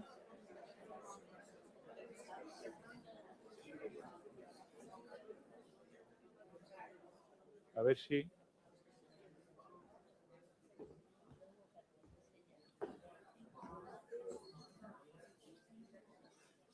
Bueno, entonces, mirar, íbamos por los ultraprocesados. Estos los voy a ir leyendo así rápidamente. ¿Los alimentos ecológicos son mejores? Bueno, esto también es un poco duro decirlo, pues nutricionalmente no son mejores. O sea, está demostrado científicamente, pero por todos los lados, que los alimentos ecológicos no aportan nutricionalmente nada que aporten los otros alimentos. Es decir, no son en ningún momento algo aconsejable. Otra cosa es, hay otros criterios, ¿no? Pero el tomar un alimento seguro, por ejemplo, no es precisamente el alimento ecológico.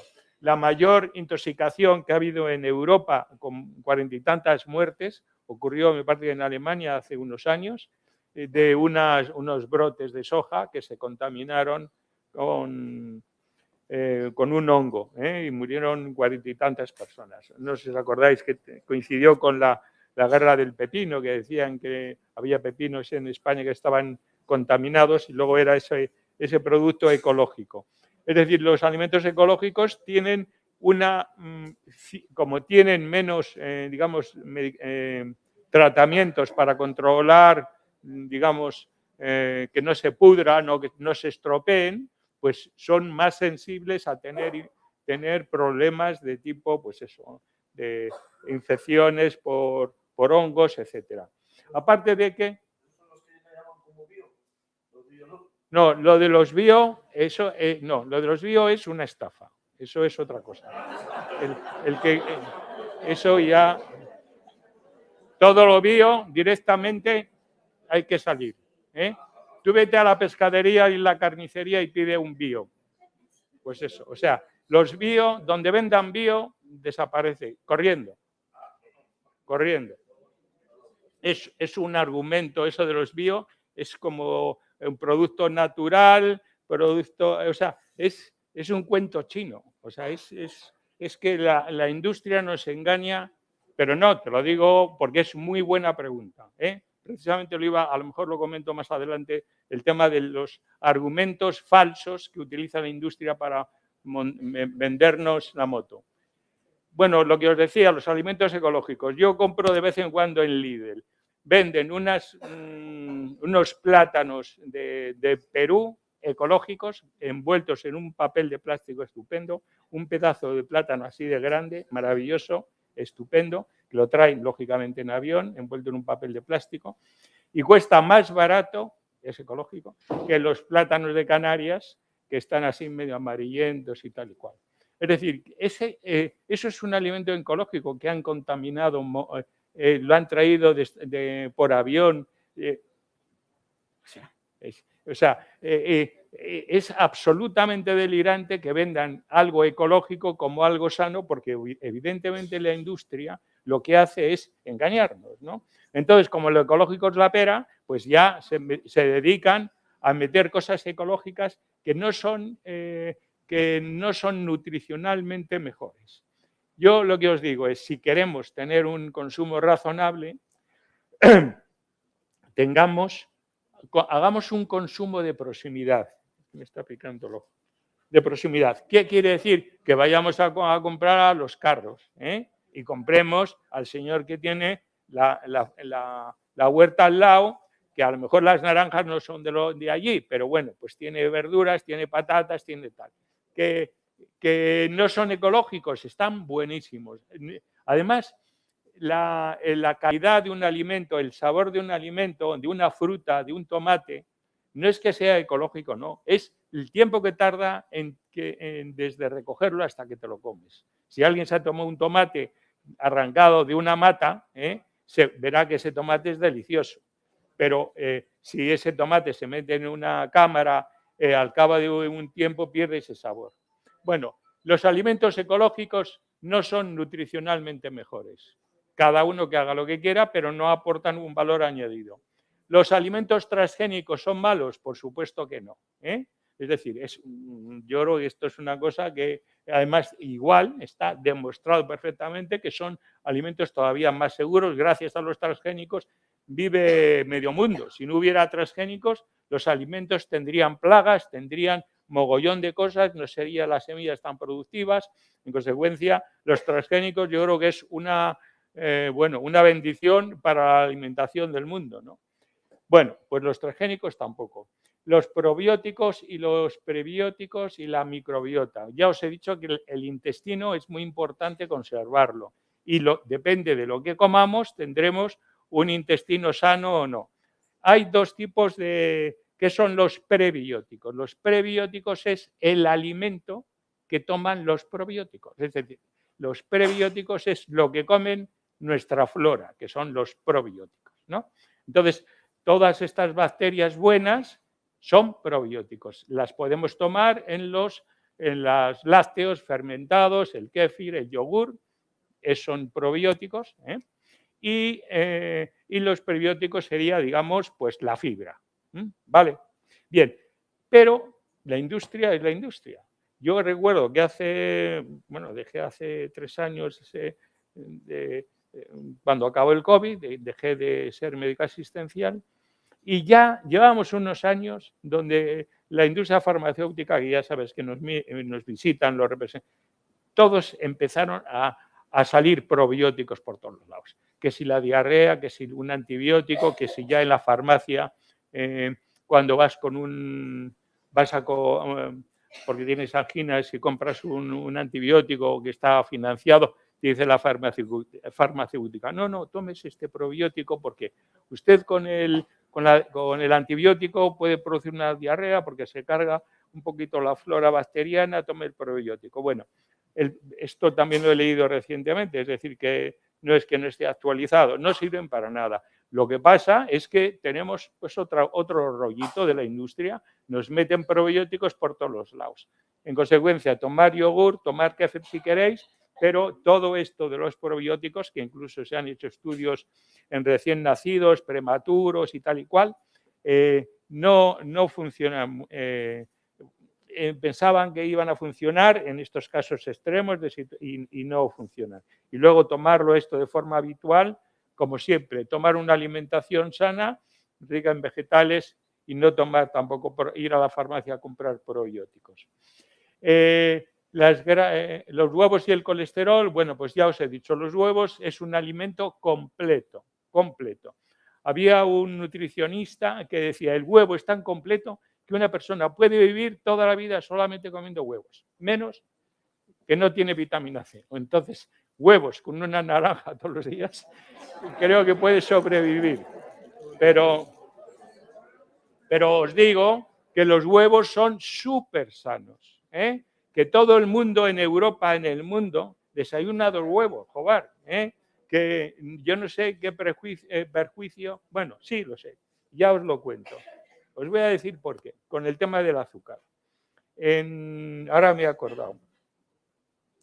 En los años 70, la industria azucarera americana empezó a decir que los huevos eran malísimos para el colesterol y que teníamos que tomar 3 huevos a la semana. Yo cuando hice medicina me metieron eso en la cabeza, 3 huevos a la semana. No sabía que lo había decidido la industria azucarera americana.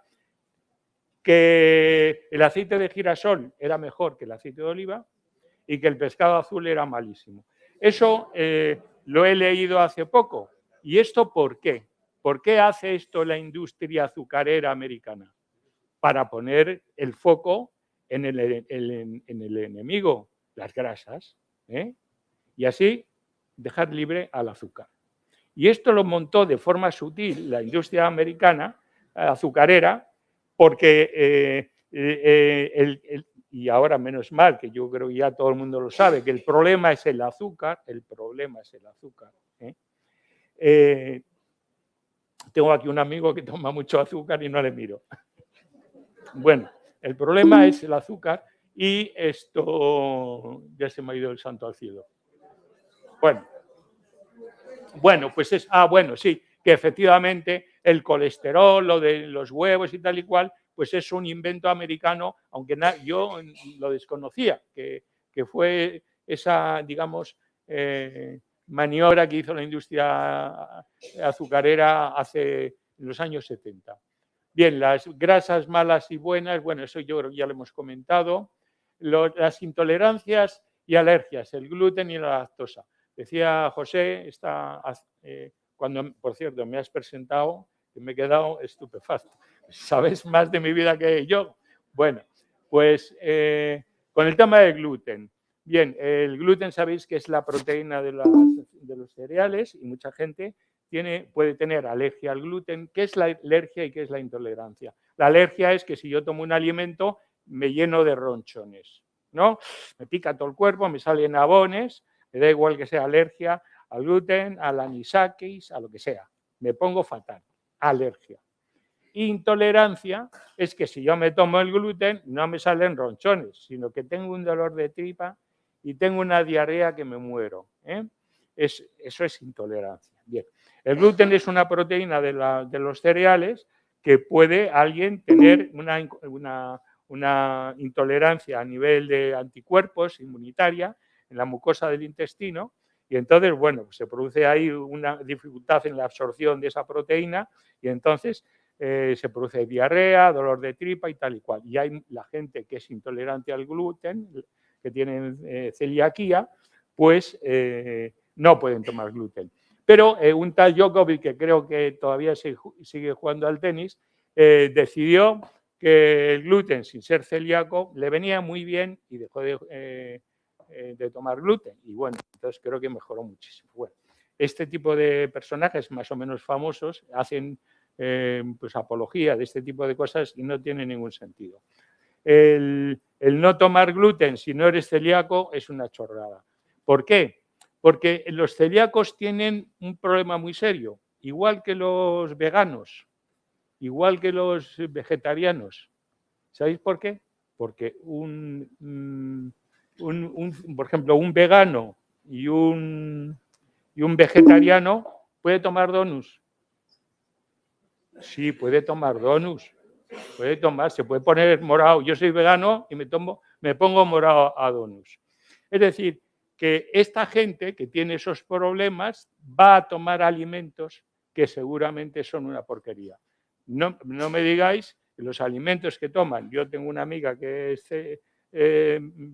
celíaca y tomo unas galletas que la tomo yo y es que me saben horrible. Pero es que vete tú a saber lo que tiene eso. Eso no es ultraprocesado, eso es súper ultraprocesado. O sea, tomar alimentos que no tienen, y tomar alimentos, por ejemplo, tomar una galleta sin gluten, yo creo que es todavía peor que con gluten, ¿no? Y los veganos, pues imaginaros que tomen hamburguesas vegetales. Pero bueno, ¿eso qué es? Tiene que ser una hamburguesa vegetal, la cantidad de ultraprocesamiento que tiene que tener esa hamburguesa. Es decir, que tienen limitaciones y luego están comiendo posiblemente muchos alimentos excesivamente procesados. La intolerancia a la lactosa es un disacárido, es decir, tiene dos azúcares, tiene la glucosa y la galactosa, es decir, la lactosa se divide en glucosa y galactosa. Para absorberse en el intestino se tiene que dividir por una enzima que se llama la lactasa, que es una enzima que se segrega en el páncreas. Si no tenemos en el páncreas esa enzima, la lactosa no se digiere y entonces nos da dolor de tripa y diarrea. En consecuencia, la gente que tiene intolerancia a la lactosa, pues no puede tomar lactosa. ¿Dónde está la lactosa? En la leche, ¿no? En la leche. Pero en el queso no hay lactosa, porque ¿habéis tomado queso? ¿A que no es dulce? No es dulce. Es decir, la lactosa, que es un azúcar, pues se transforma en ácido láctico y entonces no es dulce. Es decir, que la gente que es intolerante a la lactosa teóricamente puede tomar yogur y queso. Algunos a lo mejor no. Pero con esto de la intolerancia a la lactosa está de moda no tomar leche, que es malísimo, ¿no? Entonces, pues bueno, pues la leche, igual que vimos en las proteínas, tiene un valor biológico proteico impresionante. Es un alimento estupendo. Tan estupendo que todos mamamos leche cuando nacemos y es un alimento que nos aporta todas las calorías y nutrientes y vitaminas del mundo. Dejar de tomar leche es dejar quizá de tomar calcio y yo creo que es un error. Ahora, quien tenga intolerancia a la lactosa, obviamente que no lo tome. Hay muchos países que dejan de tomar leche, por ejemplo, en Asia hay mucha intolerancia a la lactosa porque lógicamente no hay vacas como en Suiza o en Alemania o en Austria, que allí no hay ningún intolerante a la lactosa. Pero cuanto menos tomemos leche, más intolerantes somos porque nuestro páncreas deja de fabricar la enzima esta que se llama lactasa.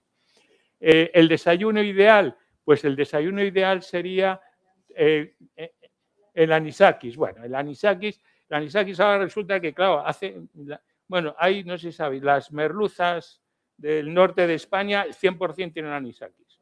Y el 70% las merluzas del Mediterráneo. El anisakis siempre ha existido, que hay gente que tiene intolerancia o alergia, pues muy bien, pues no toma el pescado, lo congela, lo fríe, lo cuece, lo que sea, pero yo creo que es exagerar, es decir, la gente que tenga intolerancia a anisakis o tenga alergia, pues ya está, pero vamos, yo seguro que me he comido 17 anisakis, no sé, a la semana cuando era pequeño y no me he enterado. El desayuno ideal tiene que ser, en España es de los pocos países que nos ponemos morados a dulces en el desayuno, que si el croissant, que si la mermelada, que si tal, ¿no? Entonces, en el resto del mundo la gente come, está hace poco en Asia y se toman una sopa de fideos o se toman unas verduras, y bueno, o vas a Europa y se toman unos huevos fritos, ¿no? Entonces, hay que desayunar de una forma más consistente, menos dulce. Podemos desayunar 2 huevos todos los días, que puede ser pasados por agua o duros. Podemos desayunar tostada con mejor mantequilla o margarina, mejor con aceite de oliva y tomate. Podemos tomar fruta, podemos tomar yogur, pero normalmente tenemos que desayunar mejor.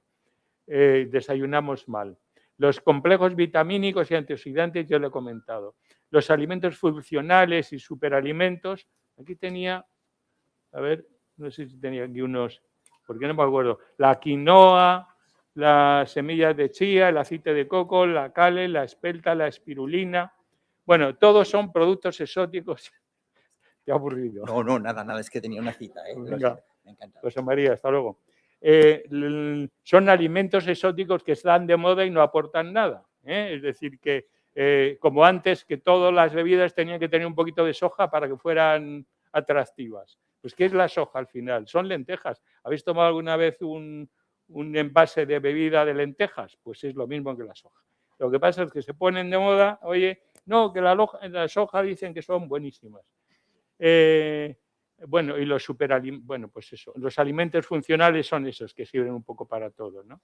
La alimentación y el cáncer y enfermedades cardiovasculares ya lo hemos visto.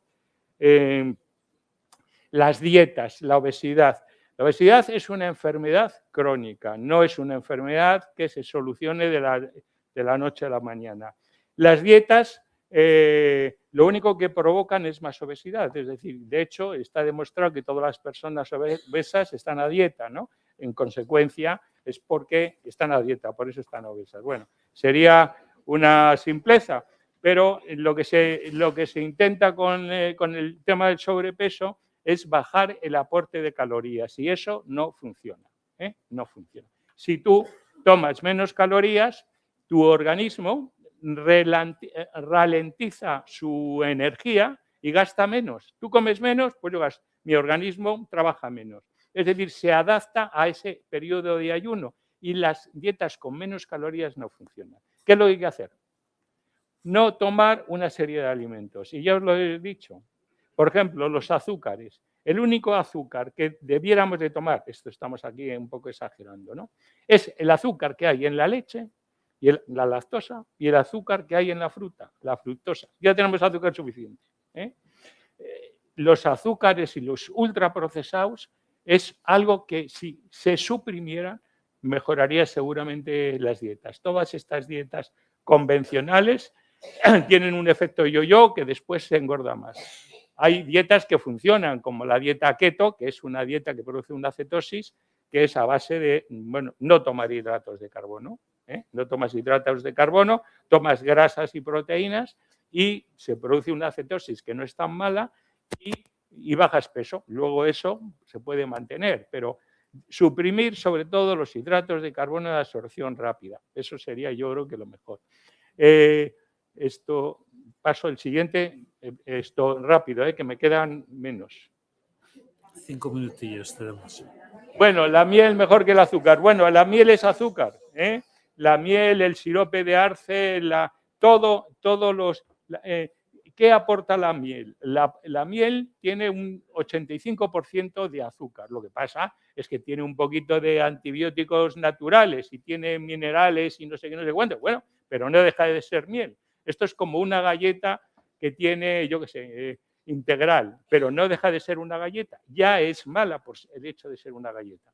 Entonces, la miel es igual que el azúcar. Aparte de que os comento que siempre estamos perpetuando el sabor dulce de los alimentos y eso es estar enganchados al azúcar. Los productos naturales son más saludables. Bueno, pues esto es lo que tú decías de bio, ¿no? Sin conservantes, sin colorantes, sin aditivos, casero, de la abuela, producto natural, sin pesticidas, light, ecológico, vegano.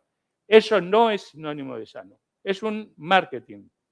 Respecto al tema del alimento light, os voy a contar una cosa muy curiosa.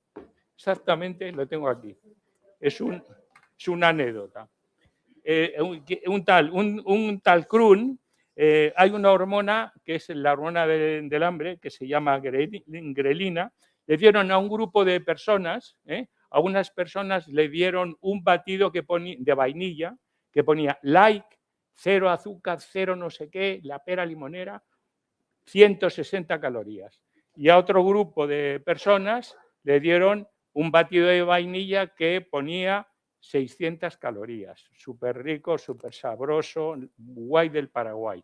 140 y 600 calorías.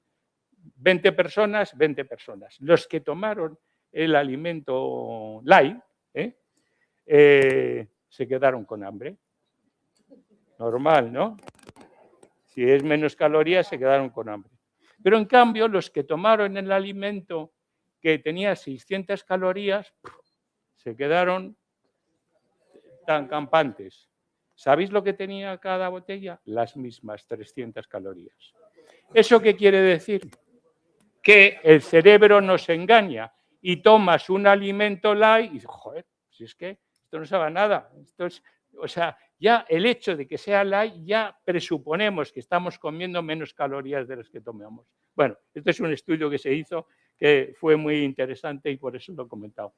El microondas, bueno, las bebidas vegetales, todos son porquería, ya sabéis, todas esas bebidas de almendras, todo eso es azúcar y agua. ¿El microondas elimina las vitaminas de los alimentos? Por supuesto que no, las mantiene. ¿El café está contraindicado? No, está en contra de la hipertensión arterial. ¿El pan integral tiene menos calorías? No, las mismas que el blanco, lo que pasa es que es mejor porque se absorbe más lentamente.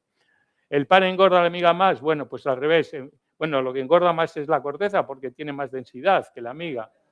¿Los medicamentos se deben de tomar con alimentos? Pues no. Si tú tomas un alimento con un medicamento, la absorción del medicamento es menor. Solamente en los casos de los antiinflamatorios, para proteger el estómago, es mejor tomarlo con el estómago lleno.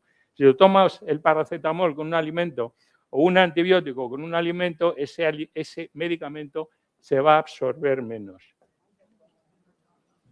O sea, que es mejor con el estómago vacío. Bueno, y pongo el vídeo. Bueno, ya sí, estamos terminando, que es que se va la gente y nos cierran. Yo no sé.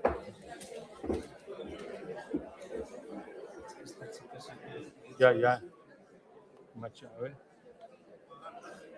Bueno, mientras prepara el vídeo, querría comentaros que el próximo jueves de marzo, el último jueves de marzo, el tema del que se va a hablar es también un tema súper interesante y denso, como es la enfermedad de Alzheimer. Lo va a dar una neuróloga, Sara Ortega Cubero, y se va a titular Enfermedad de Alzheimer de la demencia senil a la actualidad.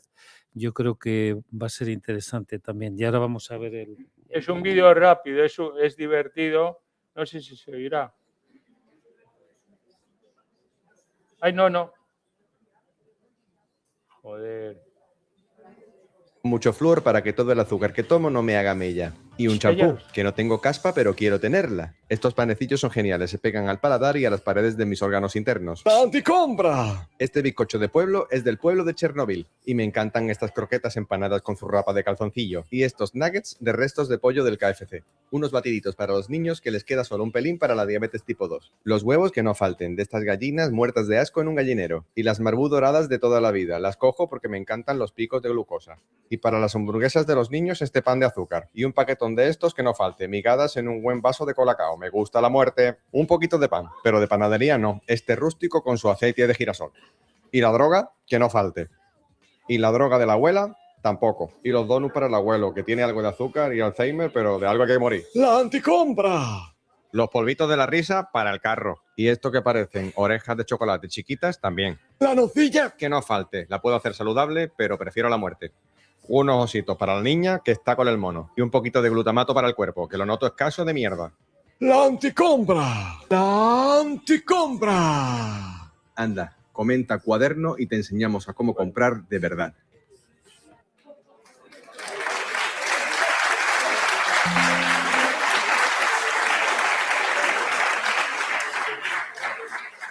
Bueno, pues gracias. Bueno, se nos ha echado el tiempo encima y vamos a ver, dejar un tiempo para preguntas, pero ya la gente se tiene que ir. Tienen también su derecho a terminar la jornada. Quiero agradecer al doctor Pablo Pérez Luengo el que haya estado aquí. Es un tema súper denso y súper complejo, el sintetizar toda la cantidad de información, sobre todo como nos ha hecho saber por la presión brutal que tenemos de todo el marketing, y es muy difícil abstraerse de eso. Pero si nos hace reflexionar cuando vayamos al supermercado, pues yo creo que está muy bien. Un aplauso para él, ¿eh?